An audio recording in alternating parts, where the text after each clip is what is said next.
Trevor, I'm amongst the top performers. I think I saw I just saw on TV that in Nyanza, I think the first senator was Senator Nyonka, Senator Kajwang, then myself and Eddie. We are the third. Where? In Nyanza, in the region.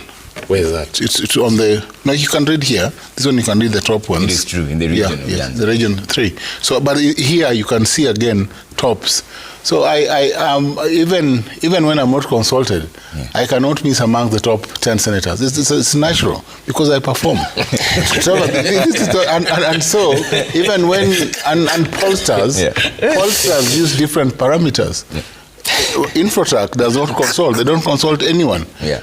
I do not even know what parameters they use to rank. But when you are good and you perform on the floor of the House, you bring statements, you question oversight. Trevor, under Article 96 of the Constitution, the role of a senator, and SIGEI will confirm, is a representation, oversight, and legislation. We bring bills, we represent, we raise issues, and we do that across the board, both nationally and also regionally, or depending on where we come from for our specific counties. Welcome back, ladies and gentlemen, and thank you very much, guys, for your great support. Now, fellow Kenyans, before we continue with this conversation, allow me first to show you a certain video here of Rigathi Gachagua speaking when he was in government, and then we embark on our discussion. Your Excellency, yesterday morning, I found another headline saying that for the time you have been in office, you have spent 3 times what your predecessor spent on local and international travel. But these people are not honest enough and objective to also outline the level of activities that you have carried out in that period, because cost is determined by the level of activity. So I do invite the media to take time to find out when the president has traveled and to which country, what is the gain for the country. It's only then you can make an objective analysis. Your Excellency, as you took up the reins of this country, you found the economy in a quagmire, and you have taken a two-phased approach. One is to harness revenue collection locally. Number 2 is to reach out to our international friends and development partners to harness resources for this country's development. We want to encourage you to continue traveling to each and every country in the world and bring resources for the development of this country. And Your Excellency, I don't understand these people sometimes. They complain that you are traveling too much. At the same time, they complain that I'm not traveling. I don't know which is which. Because I saw them complaining that since you leave me around to mind the house, they say that you have stopped me from traveling and assigned me what they call useless duties. On the same page, they are complaining that you have traveled too much. I don't know what is it that they want to do. Your Excellency, we want to encourage you that you must continue with bilateral and multilateral diplomacy for the benefit of this country as you continue to locally harness resources to restore the economy of this country to where President Mwai Kibaki left us. Now, first things first, let it be clear that I'm not against those statements that Rigathi Gachagua has made. I just wanted you to listen to what he said and then think for yourself. Why is it that when these people were in government, they were against Kenyans? Right now, they're out of government. Now they're against the same government that they were supporting. They're trying to show us that they have no stand. When we wanted them kututetea sisi, they never did that. But now they're out of the same government, and you hear Ndini Nyoro also speaking by saying that when you are in government, you are not expected to say anything negative about the government. So that is who they are. Anyway, let's talk about the daybreak, today's daybreak, which was being done by Trevor Mbija. Trevor Mbija had Tom OJIENDA, SIGEI, NJERI who happened to be in the US, but she was also in the conversation. If there is one thing that is going to give William Ruto hard time, and actually a lot of people are looking at it, they are waiting for William Ruto to make a step because he was given 120 days by the High Court. That is the three-bench judge. Remember, the three-bench judges that claimed that William Ruto's CS, the cabinet did not meet the rule. So it means that they want to bring in more female. They are saying that wanaume wako wengi sana, so they want to maintain that. Remember that third gender rule. So they want to maintain it. It means that William Ruto is supposed now to shift or to reshuffle his cabinet to make sure that ameleta wanawake wengi. Ordered President William Ruto to appoint another cabinet within 120 days on grounds that the current cabinet does not meet the constitutional threshold of 2/3 gender rule. Justice Jairus Ngaah also called out President William Ruto for recycling incompetent cabinet secretaries and poaching ODM experts from parliament.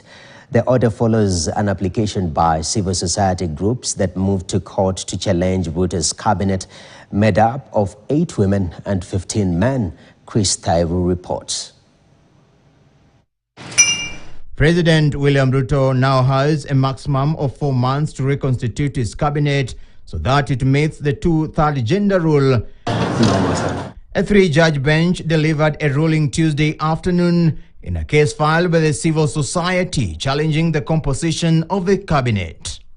According to the constitution, there should be no more than 2/3 of either gender in all elective or appointive positions. In the current Ruto's cabinet, there are 8 women consisting of Alice Wahome of Lands, Rebecca Miano of Tourism, Sopan Tuya of Defense, Dr. Deborah Barasa of Environment, Beatrice Asikul of East Africa Community, Anna Cheptumo of Gender, the Attorney General Dorcas Odor, and Mercy Kiru Wanjau is the Secretary to the Cabinet. Men serving in the Cabinet are Musalia Mudavadi, Eden Duale, Kipchumba Murkomen, Davis Chirchir, Hassan Joho, Alfred Mutua, Julius Ogamba, Wycliffe Oparanya, John Mbadi, Eric Muuga, Salim Vuria, Mutai Kagwe, Opio Wandai, Geoffrey Ruku, and William Kafogo. Ruto promised 50% women in the cabinet and pledged to attain the constitutional 2/3 gender rule. Minority Judge Jairus Ngaah called out President William Ruto for recycling incompetent cabinet secretaries and poaching ODM experts from parliament. The cabinet experts Opio Wandai of Energy, John Mbadi of Treasury, Hassan Joho of Mining, and Wycliffe Oparanya of Cooperatives have been more often than not accused of misleading the government in their policies and directives. In February 2025, the High Court nullified Ruto's presidential advisory offices and gave a Public Service Commission 90 days to audit executive offices with a 120-day report deadline. During former Chief Justice David Maraga's stint at the judiciary, the court ruled that Parliament should be dissolved since it also fails to meet the 2/3 gender rule before a stay order was later issued. For now, all eyes will be on the president to see whether he will appeal the court's decision or go ahead and reconstitute his cabinet. So my question has been this: which women are going to be brought into William Ruto's government as we speak right now? We are only men with less than 1 year, less than 12 months to the general election.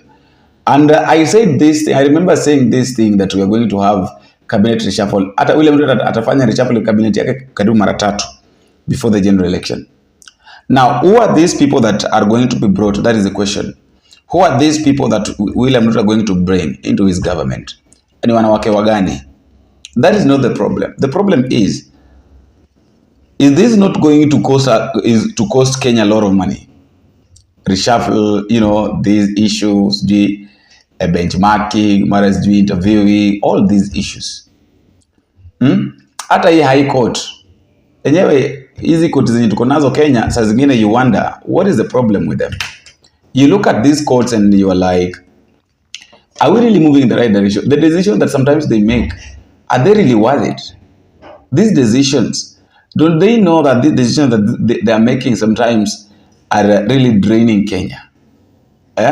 And then watasema kwamba pesa yenye unatumia, imagine pesa yenye unatumia sio yao, pesa yenye wanataka kutumia ni ya Kenya.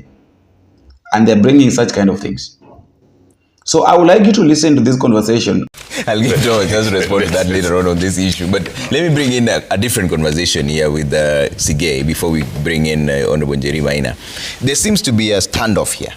In fact, the President William Ruto is facing a fresh political headache after now the High Court declared the composition of his cabinet unconstitutional for failing to meet the 2/3 gender rule. He may even be forced to sacrifice 2 male cabinet secretaries to implement the court decree in just 120 days. How is this likely to play out? You're all lawyers here. Should the president take out 2 men and add 2 more? What happens within these 120 days? Trevor, thank you. This is a matter that just came out, a 3-judge bench decision on 30th of June. Otherwise, when you look at the history of this petition, there were actually 4 petitions which were consolidated into one. And the pronouncements then that we got the other day is that, among others, is the non-compliance with the 2/3 gender principle by the cabinet assise, and the president was given 120 days to regularize. I'm not holding brief for now on this particular matter, but I know it's a subject that will still most likely go to a high litigation level. However, there were so many questions that those petitions had put across for the judges to pronounce, and since it's already a document that is out in the public, I can speak about it a little bit beyond the fact that they've said 120 days will be a period within which the president is expected to regularize. They validated quite a number of things. First of all, the question about whether the cabinet as is constitutional. They affirmed that fact, said that the cabinet as it is constituted is in full compliance with the constitution, but for the 2/3 aspect, which I'll speak to it later. Secondly, there was also the question about some part of the members of the cabinet not fit to hold office, whether because they've previously been dismissed or they were in previous cabinets and therefore, according to the petitioners, they ought not to have been reappointed. That was also demystified by the court, and they said that that is the prerogative of the president to appoint. And therefore, whether you previously served and you've been reappointed, it shouldn't be an issue. And the pronouncement is that they have a right to be in that cabinet as it now. Among other questions, which actually they clarified and in the affirmative. Now, the 120 days is something that me and you will grapple over. Whether or not the executive will appeal against the decision is something which I said, of course, I'm not holding brief for. But I don't think it is something to worry. I don't think the president is a worried man out of this decision. One is, of course, the acknowledgement of the fact that we have a certain number of the opposite gender in cabinet. And we are looking at, in terms of the statistics that we've all done, is one needs to be appointed, a lady for that matter. Yeah, there are 7, they need to be 9. Yes, they need it means he needs to replace 2 gentlemen with 2 ladies. With 2 ladies. And the question would be then, does he sack 2 to reappoint 2? Well, 120 days is enough for a responsible government that complies with the constitution, that also complies with court orders to do it. But I know they still have a window to appeal against the decision to the Court of Appeal, so that they say compliance with the 2/3 gender rule is a progressive thing. Remember, Trevor, we have had this question on other aspects in terms of what does this constitutional requirement of a 2/3 compliance. And the matters which have been in court have been, there's been a lot of litigation, including even the former Chief Justice in the advisory opinion declaring that Parliament was unconstitutional, not because of anything, but for the numbers of the opposite gender. But then we've also had actually as we speak right now, there are 3 bills before the JLAC of the Senate, one of which is a product of NADCO, which said, and this was a representation of the advisories that we got from various stakeholders, that we must do a constitutional amendment so that we ensure the 2/3 gender principle, being entrenched in the Constitution, be implemented. Beyond that one, there are also 2 other bills that are sponsored by private members. This is Senator, the chairperson of Education Committee sponsors it. Betty. Yes, sponsored by her. And they are all trying to say, let us interpret the 2/3 gender requirement. Is it only in cabinet? Is it in all government institutions? Is it in senior government positions? And even now in legislative houses, whether the county assembly or the National Assembly. So there is a window with which the president can do whether to comply or not. Of course, that is his decision. But in this case, it's nothing to worry. The cabinet is, as now pronounced by the courts, constitutional as is, and they'll continue performing their role even as... It's actually unconstitutional because of the 2/3 gender rule. Not been observed. No. Remember, I told you there were around 4 or 5 questions that were framed for response.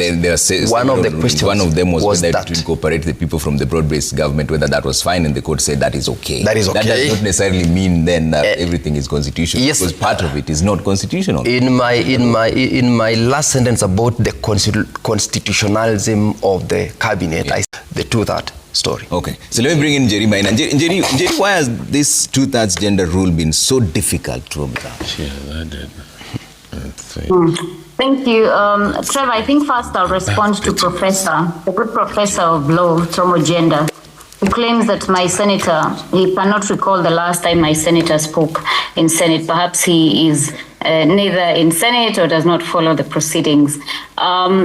And just to clarify that the polls by InfoTrack, at least we all agree that no one was approached to give any monetary, maybe value in cash or in kind by InfoTrack. So we can say that the integrity of the poll conducted by InfoTrack is beyond and above reproach. And just to notify the good senator for Kisumu, it is the constituents themselves, your constituents, the people you represent, the people of Kisumu County who voted for your ranking. It is subsequently the people of Kirinyaga County who voted for the ranking of Senator Kamau Morango. And for the record, the people of Kirinyaga County are farmers. Senator Kamau Morango is one of the reputable senators who has initiated and even went through the entire process of formulating a bill, having it passed and assented into law by the president. Maybe perhaps the senator for Kisumu can tell us what he has done for his people so that next time they can give him a better ranking. In regard to the distribution of polls, it is not the sample size. It does not mean that if you have 6,000, you will get a better result than say if you have a data representation of 1,200.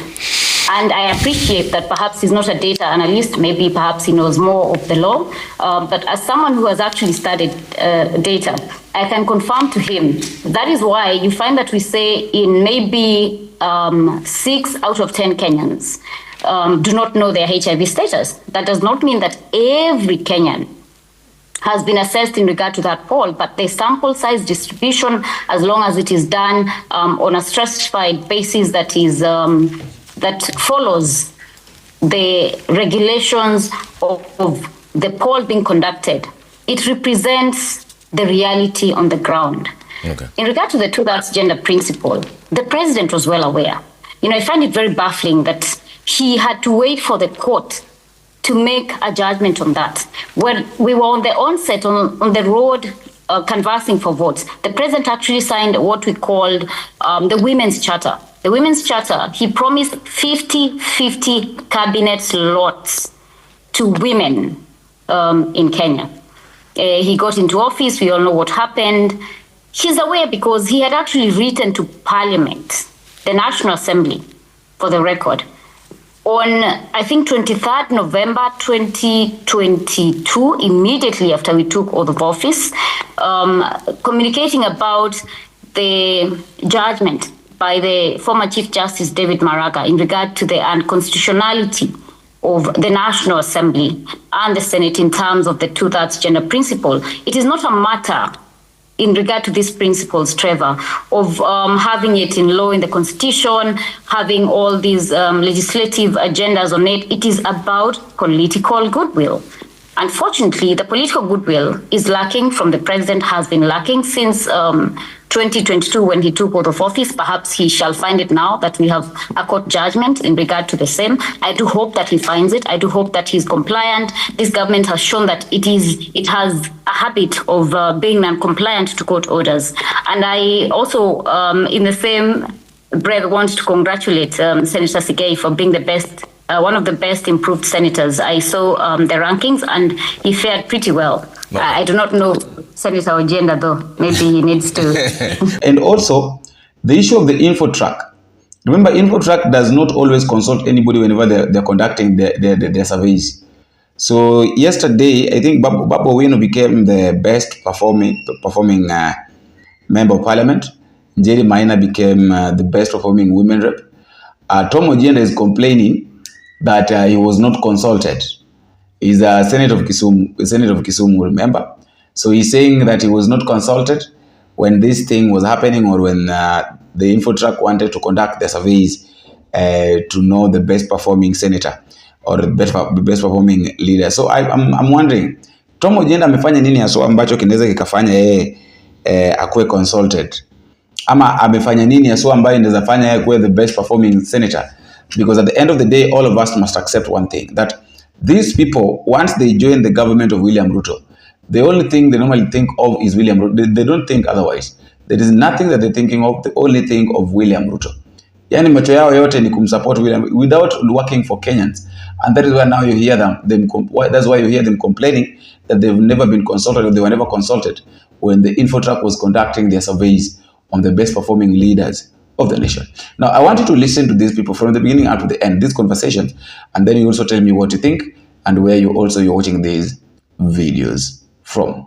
Listen to this. Making it better. All right. Okay, Prof, what are your views on this issue of the goons? Because you see, Okeyo says it's mostly in Kisumu, but it's everywhere. In fact, it's pointing to me the front page of the Daily Nation where the question is who's fooling who. The official guards say that a mob attacked them, but this account is disputed. This is about PS being caught, Jacob Sikirini being caught up in a man's killing probe. But that is still very speculative now because it's still under investigation. We don't know what really happened there. But we've seen how these young people surround politicians like yourselves, and you're being accused of being the ones who foster them, and we bring in more insecurity in the process. Mwabudzo, the county commissioner, now says going forward, the politicians in Kisumu should actually use police officers, not this special security that you have. Yeah, Trevor, I think largely, and we must say this, I think everywhere you'll find a lot of youth milling around politicians.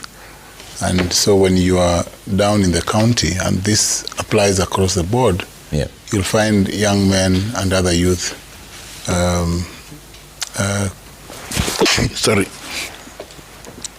milling around, and at times, offering security, as they say, their groups. And I think that then has, at times, of course, they do mobilization for the politicians. They are attracted to politicians, and picking from the Fikirini story here, what I understand about Cecil Ouma is that he mobilized for a youth function, and having mobilized for a youth function that took place at Karioko Hall, he had then gone to the CS, PS, for payment because he was given apparently 10,000 shillings. To give the other co-mobilizers, and it was not enough. So I think then when he went to apparently get to talk to the peers, there was a level of insecurity. Shots were fired and he was caught in the process and killed.